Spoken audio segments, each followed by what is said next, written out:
اخيرا حنيت. انا مش هسرق. امال عايزني ليه؟ انا بس عايزك تأمن لي دخول البيت.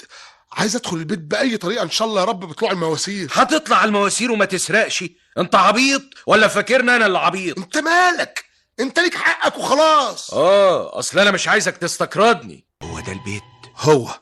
انا هزرق وانت بس خد بالك من الشارع. ما تخافش.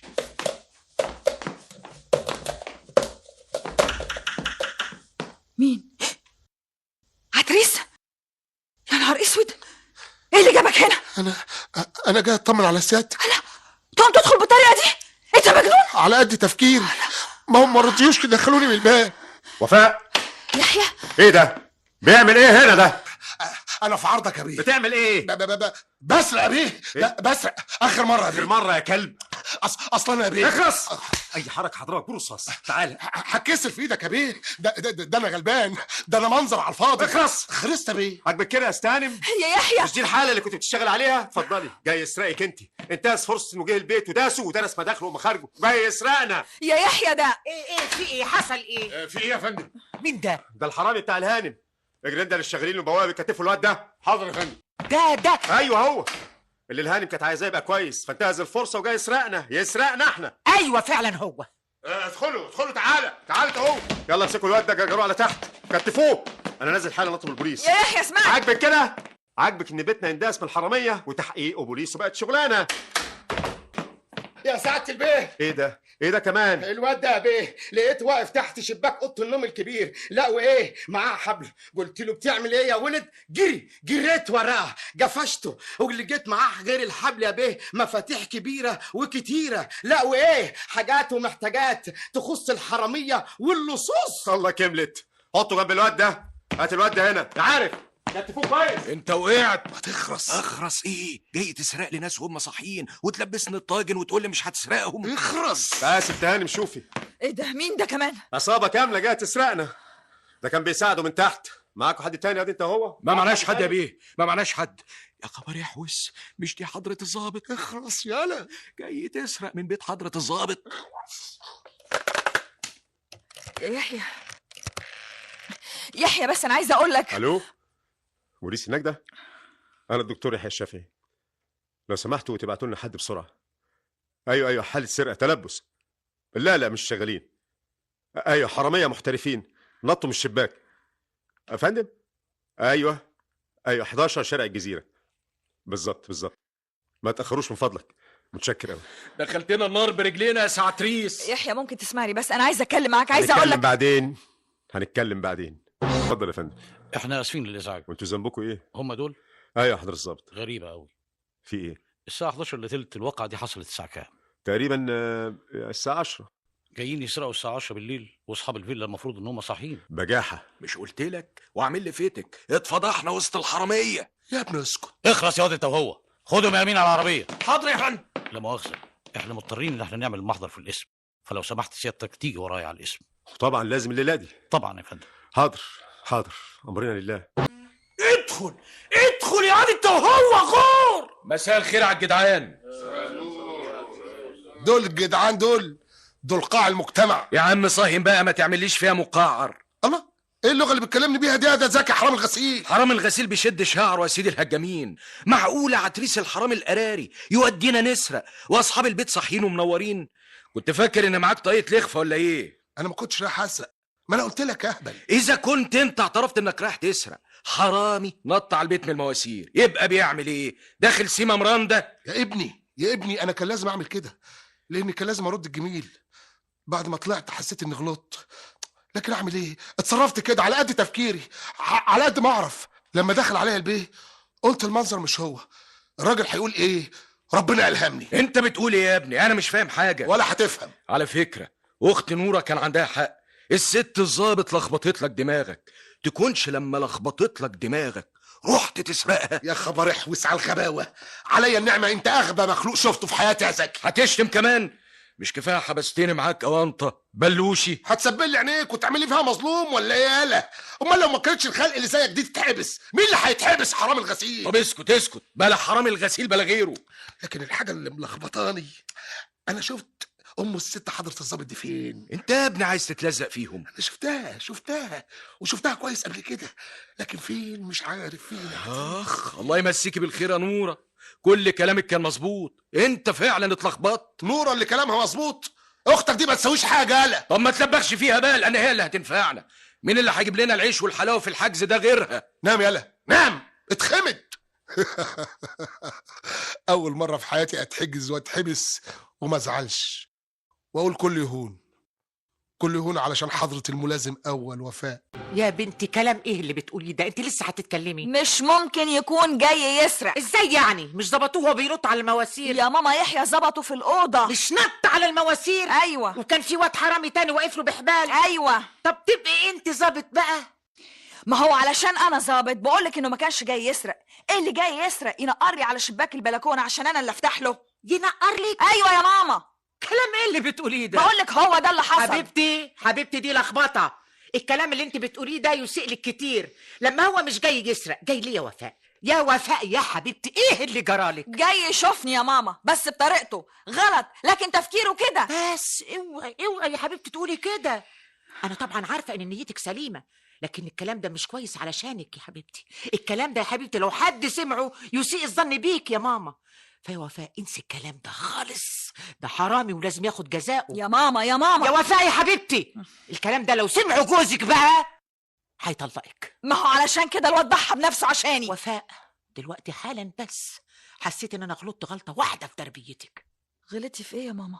واحده بالنقاء ده والنظافه بتاعتك مع سنك الصغير، ما كانش لازم اسمح ابدا انك تحتكي بشويه مجرمين. يا وفاء يا بنتي يا ماما. وفاء، قرار جوزي قرار عظيم. واحده زيك مكانها الطبيعي في البيت. يا ماما انت مش عايزه تفهميني. الواد ده ضحى بنفسه علشاني، غبي سلك طريق غلط، لكن ساعه اللزوم ضحى بنفسه علشاني. افهموني يا ناس. ضحى بنفسه علشانك عشان ايه؟ ما تردي. علشان يرد لي الجميل. اي جميل؟ اني حررته من الجريمه والسجن. سعيد انك حررتيه من الجريمه والسجن، يوم يدخل نفسه السجن.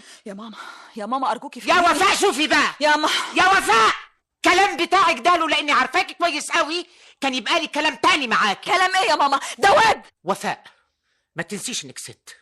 الكلام ده ينتهي تماما، فاهمه ولا لا؟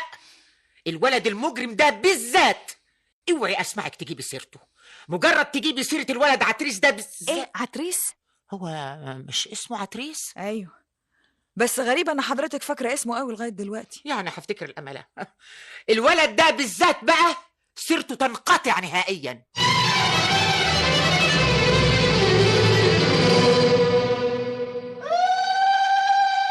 ايه اللي بتعملي ده؟ بزغرط يا سيدي الهجامين. بتزغرطي عشان محبوس؟ بزغرط ان ربنا تاب عليك منها. فقت يا اخويا، رحت تسرقها عشان تنتقم منها ومن عمايلها. تخاريف ايه اللي بتقوليها دي؟ انت هتخبي عليا ليه يا سيدي الهجامين؟ انت فاكرني عبيطه؟ خليتك بين الحراميه مهزقه. الكشك قال كان معمول لك عمل، تلاقي الواد بلبل الهجام هو اللي عمله عشان تخلله المنطقه. يا نوره بطلت برقيلي. يلا يا اختي توكلي على الله، ما توديناش في داهيه. يا اخويا كلمتين وامشي. الله امشي من قدام الباب، ما توديناش في داهيه، كفايه كده. العمود فيه كفته بالدمعه والصحن التاني الرز بالشعريه الافرنجي.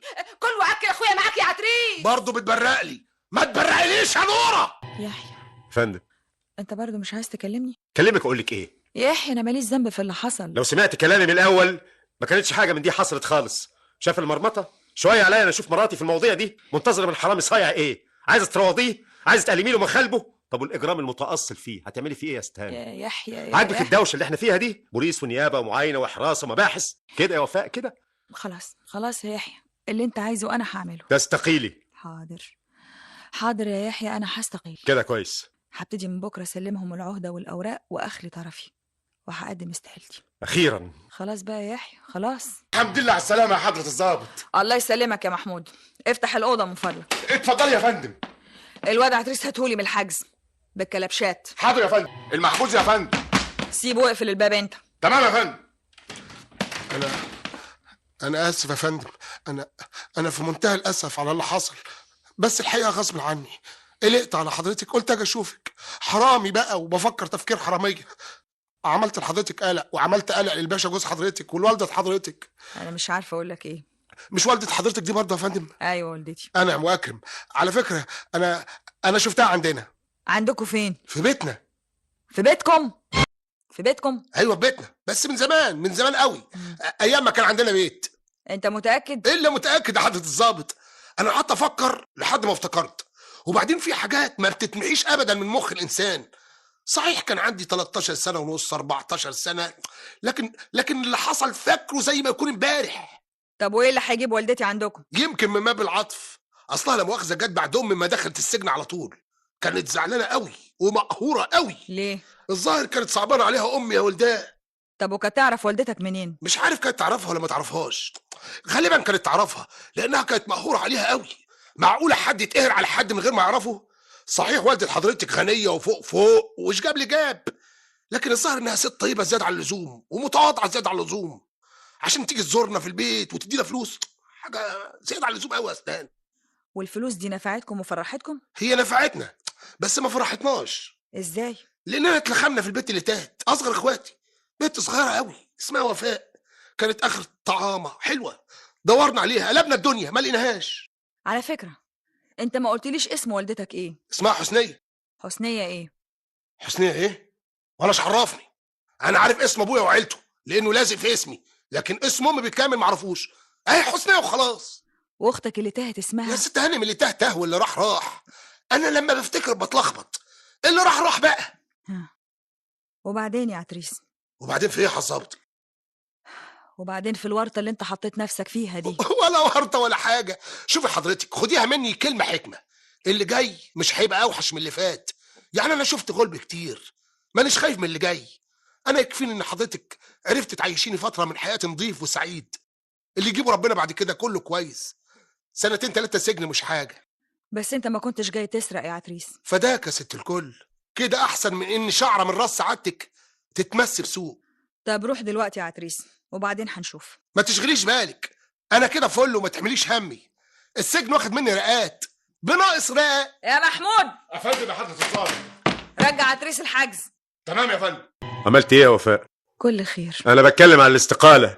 ايوه ما انا بعمل الاجراءات يا يحيى. طب شد حيلك شويه. حاضر حاضر يا يحيى. مش مساله حاضر، انا عندي مؤتمر طبي في اوروبا ولازم تيجي معايا. ايوه بس انا يمكن ما الحقش اجي. حاولي باسرع ما يمكن. يا يحيى بالراحه عليا شويه بالراحه. انا حاسه ان انا كده فاقده اتزاني خالص. فاقده اتزانك عشان هتستقيلي؟ هترجعي للنغمه دي تاني يا وفاء؟ لازم تحسسينا انك بتضحي تضحيه كبيره.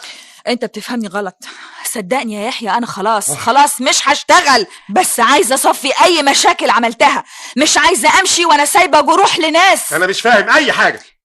انت مش اللي يهمك اني استقيل؟ خلاص يا يحيى خلاص، انا وعدتك وده اللي هيحصل. ومستعجل لاني مش طايق مراتي تتعامل مع المجرمين. انا ما بتعاملش مع حد، انا بصفي يا يحيى.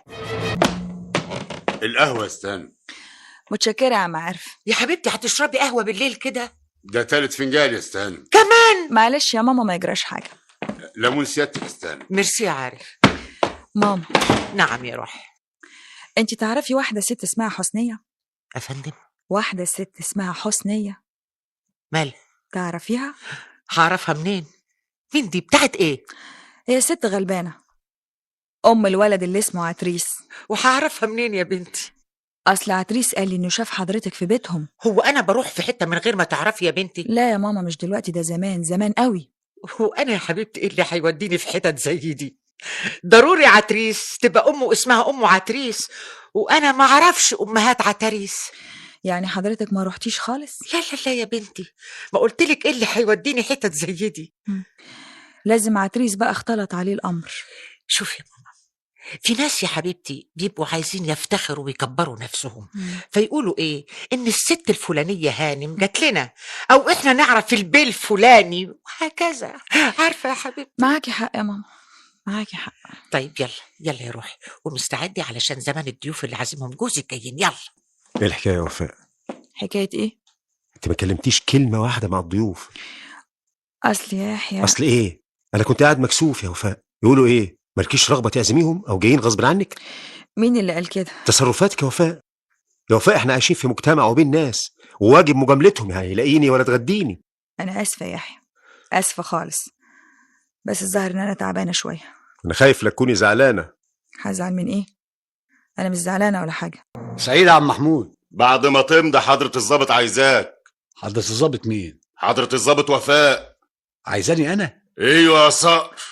طب ما تزقش، اصل كلامك كتير. مستغرب، من حق استغرب.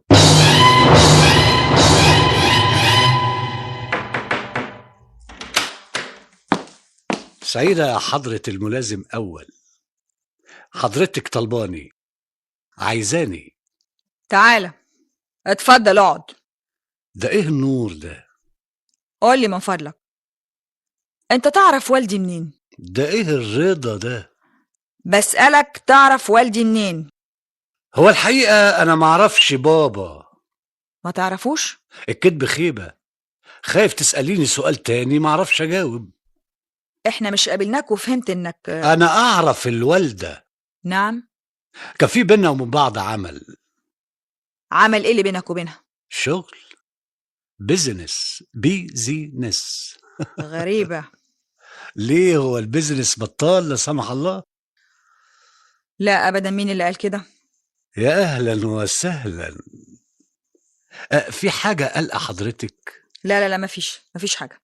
يا أهلا وسهلا. تقدر دلوقتي حضرتك تتفضل. خلاص؟ ايوه خلاص. على كل حال كل شيء بأوانه. نعم.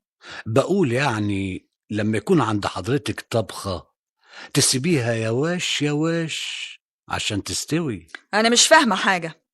بكرة تفهميني. في ايه؟ انت عايز تقول ايه؟ انا لا ابدا، عن اذنك عشان السواق مستنيني بره، اصل انا شاري عربية جديدة 6 سلندر. المحجوز عتريس يا فندم. سيبه انت يا محمود دلوقتي. حاضر يا فندم. عامل ايه يا عتريس؟ انا فل، لا ينقصني الا رؤية سيادتك، وغير الناس عن سعادتك كل خير. انت قلت لي اسم والدتك ايه؟ حسنية. انت متأكد؟ دي امي، حد ما عرفش اسم امه؟ طب ما انت ما تعرفش اسمها بالكامل ايه؟ حسنية ايه؟ دي حاجة ودي حاجة. اصل ابويا عبد الحفيظ كان دايما يستعمل اسمها، ما كانش يقول لها ام عتريس، مع ان الكبير كان يقول لها تعالى حسنية، روح حسنية، وهي كانت بتروح وتيجي لوحدها برضه. حسنية؟ انت حضرتك حامل؟ خلينا في موضوعنا. انا قلت يمكن حضرتك حامل وبتدور على اسم المولودة.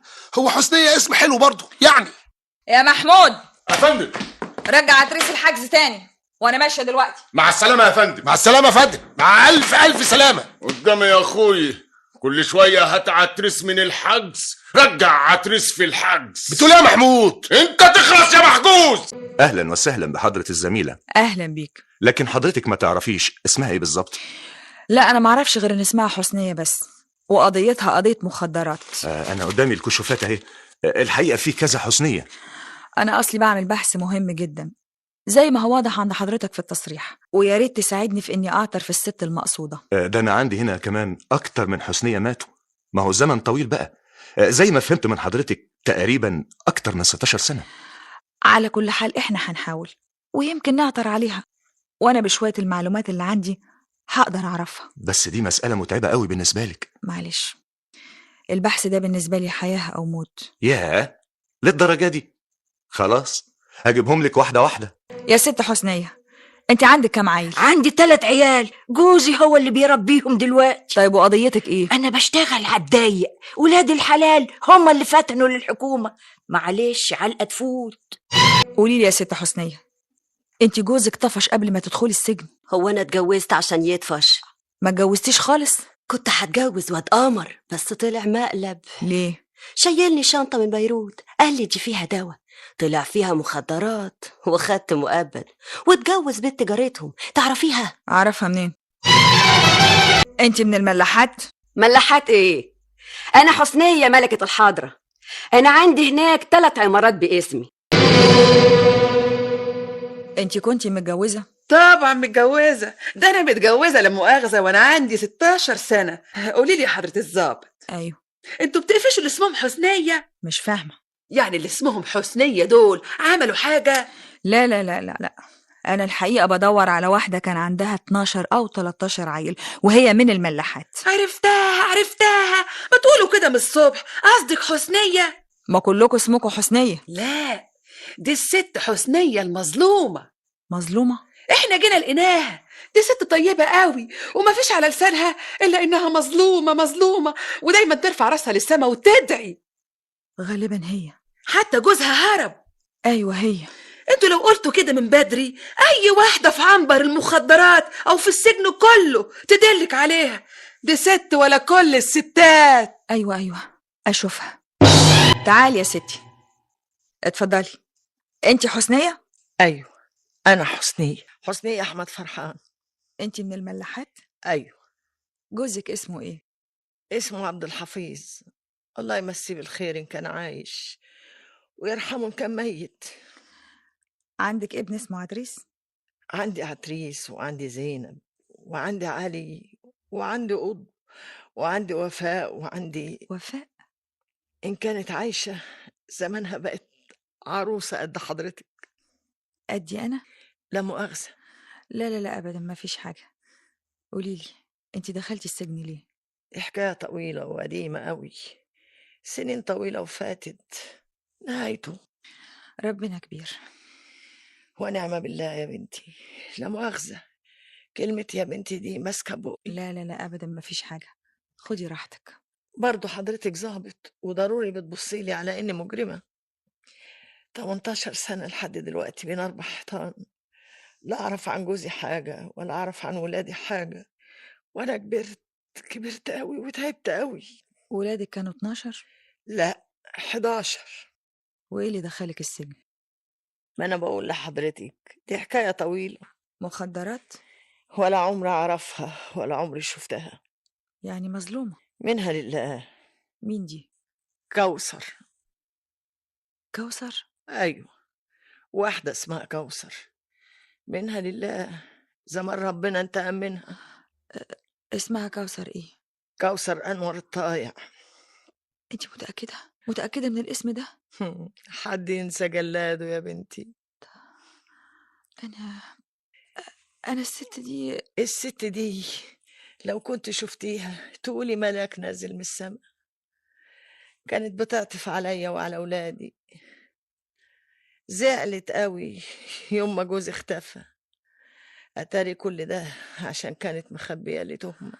طيب وإيه مصلحتها؟ مصلحتها إنها تخرج من القضية هي. يعني هي كانت بتشتغل في المخدرات؟ أمال مين يا بنتي اللي كان بيشتغل في المخدرات؟ أنا مش لاقية أكل. مالك يا حضرة الظابط؟ مفيش حاجة. كلامي ضايقك؟ أنا غلطت لا سمح الله في حاجة؟ لا أبدا. أمال حضرتك اتضايقتي ليه؟ لا أنا ما اتضايقتش ولا حاجة، أنا مضطرة أمشي دلوقتي. ما احنا بنتكلم مع بعض، ده أنا قلبي انفتح لك. وأنا كمان، بس أنا عايزة أشوف حاجة. طب مش هشوفك تاني. ضروري هرجع لك. لازم أشوف حضرتك تاني يا بنتي. يا حضرة الظابط. حاضر. حضرة الظابط. نعم. نعم الله عليك يا بنتي. نعم. في حاجة؟ بلاش. ليه بلاش؟ في حاجة محتاجاها؟ قوليلي، أنا تحت أمرك. أنا ليا طلب يمكن يضايقك. خلاص. لا أموري. أأمر. مسجونة تؤمر حضرة الظابط. العفو يا بنتي. أفندم. أنا عايزة أبوسك. معلش يا بنتي، حرموني من حنان ولادي وعطف ولادي. منهم لله، فكرتيني بولادي. برضه بتبرق لي يا نورة بطلي تبريق. يا حبة عينيا انا ما ببرقش، انا فاتحه عينيا قوي عشان تدخل جوه قلبي من غير لا احم ولا دستور. يعني وانت زعلانه بتبرقي وانت مبسوطه بتبرقي برضه؟ خلينا في المفيد. الله يرحم والدك. يا اخي عايزه اقول لك كلمتين قبل ما العسكري يجي يغلس. قول يا نورة. انا قومت لك محامي جدع قوي وظرفته العربون. طب وبعد ما تقوم المحامي هيحصل ايه يا نورة؟ لما تخرج بالسلامه يبقى في كلام تاني يا عتريس. انت لسه واقفه يا خاله؟ حلوه خاله دي. خالتي يا عسكري، ده انا من دور ولادك اسم الله على الشوق. هو شايفك خاله، هو حر يا نورة. يلا يا اختي هوينا، ابعدي يلا. ماشيه. العمود فيه بدنجان باللحمه من عند سعيد الجزار. واسمع يا عتريس، كل انت وزكي بس، ما تاكلوش حد معاكم، واذا كان لابد اجيب لك طعميه لاي حد عايز تاكله من الجرمه اللي عندك. يلا يا خالتي. ده رجع يقول خالتي تاني. اسمعي، برقيله يا بت. مساء الخير. مساء الخير. كنت فين يا وفاء؟ كنت في السجن. في السجن؟ شغل. يعني ايه شغل؟ يعني ايه؟ انا لسه بخلص شغلي، وبعدين ارجوك انا تعبانه جدا جدا جدا. يعني ايه تعبانه؟ ما انت تعبانه من الشغل. اسمع ما اقول لك. نعم. قدامك 3 ايام من النهارده تصفيه كل متعلقات شغلك. بعد كده انا اسف جدا، هتخذ موقف متشدد. ايه يا يحيى؟ انت فجأة كده بتكلمني زي ما اكون عيله صغيره قدامك. وانت كمان مش معقول توعديني وتمطلي. انا ما بقدرش، انا عندي مشاكل كبيره قوي. مشاكل ايه؟ مفيش. ارجوك بالراحه شويه عليا، انا تعبانه. ايه ده؟ في ايه؟ مفيش. مخبيه عليا حاجه؟ لا مفيش حاجه. متضايقه انك هتسيبي شغلك؟ شغلي في حد ذاته ما بقاش يهمني. طب في ايه؟ شغلتيني. فضلك، انا متضايقه. طيب متضايقه قوي. طيب وفاء، في ايه؟ في ايه يا وفاء؟ انا عايزه اقول لك حاجه. قولي. يحيى، انا يمكن ما جاتش فرصه اعبر لك فيها عن مشاعري. وفاء انا عارف مشاعرك كويس، بالرغم من انك انسان حساس جدا وذكي جدا، لكن لا يمكن هتقدر تتصور انا حبيتك قد ايه. انا حبي لك ممزوج باحترام مطلق يا يحيى. وفاء انت عايزه تقولي ايه؟ هو ده في حد ذاته مش حاجه تتقال. لا دي حاجه، وحاجه كبيره قوي، بس انا عندي احساس ان الكلام ده مقدمه لحاجه اكبر عايزه تقوليها. مفيش اكبر من الحب، مفيش اكبر من الموده والتراحم. الدنيا دي غريبه، متقسمه تقسيمات عجيبه، داخله في بعضيها وملخبطه في بعضيها. الدنيا دي وفاء مالك يا وفاء؟ مالك؟ مفيش. انا بس كنت عايزه اقول الكلمتين دول. لا ده انت واضح ان حالتك النفسيه مش تمام. اهدي والصباح رباح. معلش ارجوك يا يحيى، مش عايزك تتضايق مني الايام دي لحد ما ايه يا وفاء؟ انت مش قلت الصباح رباح؟ ها؟ طيب تصبح على خير يا يحيى. نام انت، انا هاخد حمام وبعدين انام. ماما، جوزك خرج يا حبيبتي؟ ايوه خرج يا ماما. انت مش رايحه الشغل خلاص؟ شويه كده وبعدين هقوم البس واروح. طب خلصي يا حبيبتي اجراءات الاستقاله بسرعه علشان جوزك ما يتضايقش. حاضر يا ماما، حاضر. ماما، في ايه يا حبيبتي؟ فاكره يا ماما لما اديتيني الكليه بتاعتك؟ وايه اللي فكرك دلوقتي يا حبيبتي؟ انا عمري ما نسيت الحكايه دي لحظه واحده. كل ما ببص في وشك يا ماما بحسد نفسي، معقول كل الحنان والحب ده من ام ليا انا؟ يا بنتي كل ام بتحب بنتها. ربنا سبحانه وتعالى بيخلق الحب والحنان في الام من لحظه الولاده. من لحظه الولاده؟ ما هو بيقولوا ان اللبن في صدر الام بيظهر في نفس اللحظه مع الحب والحنان ده، يعني ينبوع لبن وينبوع حب وحنان. نسيت اسالك يا ماما، انتي رضعتيني؟ افندم؟ رضعت من حضرتك ولا رضعت صناعي؟ صناعي ايه؟ لا يا حبيبتي، انا اصريت على الرضاعه الطبيعي بتاعت ربنا. علشان كده حبيبتي. نعم. ايه مناسبه الكلام ده كله؟ تكونيش حامل؟ ماما انا اتاخرت على شغلي. طيب يا حبيبتي. في ايه؟ خير؟ اتفضل اقعد. قعدنا. قضيتك اللي خدت فيها حبس كانت قضية ايه؟ ما تخلي الطابق مستور. ما انا اقدر اعرف بسهولة. ما انا عارف ان حضرتك تقدري تعرفي. يبقى ما فيش داعي للانكار. يا بنتي يا حضرة الضابط، ما تنكشيش في حاجة. النكش في الماضي يتعب. احنا ولاد النهاردة. ولاد النهاردة؟ انا برضو بسألك قضيتك كانت ايه؟ مدام مصممة قضية مخدرات، بس كانت صغيرة، خدت فيها 8 سنين مع اني ما استاهلهمش لاني حريص جدا. حريص؟ قصدي ظلم. حضرتك عرفت والدتي ازاي؟ ما احنا قلنا ما يصحش نجيب سيرتها في الاسم. عرفت والدتي ازاي؟ ما احنا برضو قلنا بيزنس من انهو؟ يا بنتي بلاش الحاجات دي، بلاش ليه؟ من غير ليه. عن اذنك انا ورايا مواعيد. ما حاولتيش تعرفي في ايه؟ مشغوله ليه؟ مهمومه بايه؟ انا متهيألي لا مشغوله ولا مهمومه. امال هيكون في ايه بس؟ دي حامل. الحامل تبقى في الحاله دي احيانا يا دكتور. هو انا هقولك انت سيد العارفين. هو صحيح الست الحامل في الشهور الاولانيه تبقى عصبيه ومش طايقه اللي حواليها، لكن تفتكر ان الحاله اللي فيها وفاء دلوقتي ينطبق عليها الوصف ده؟ بالظبط. دي حتى سألتني أسئلة عن الأمومة والرضاعة والحاجات دي كلها. طب لو كان كده ليه ما بتقوليش؟ ما هي يمكن مستنية لما تتأكد. بالعكس تقول لنا عشان نفرح معاها. يا رب يا رب يكون كلامي مظبوط يا دكتور. مش عارف، يمكن. ضروري. أمال هيكون في إيه تاني؟ انا تحت امر حضرتك.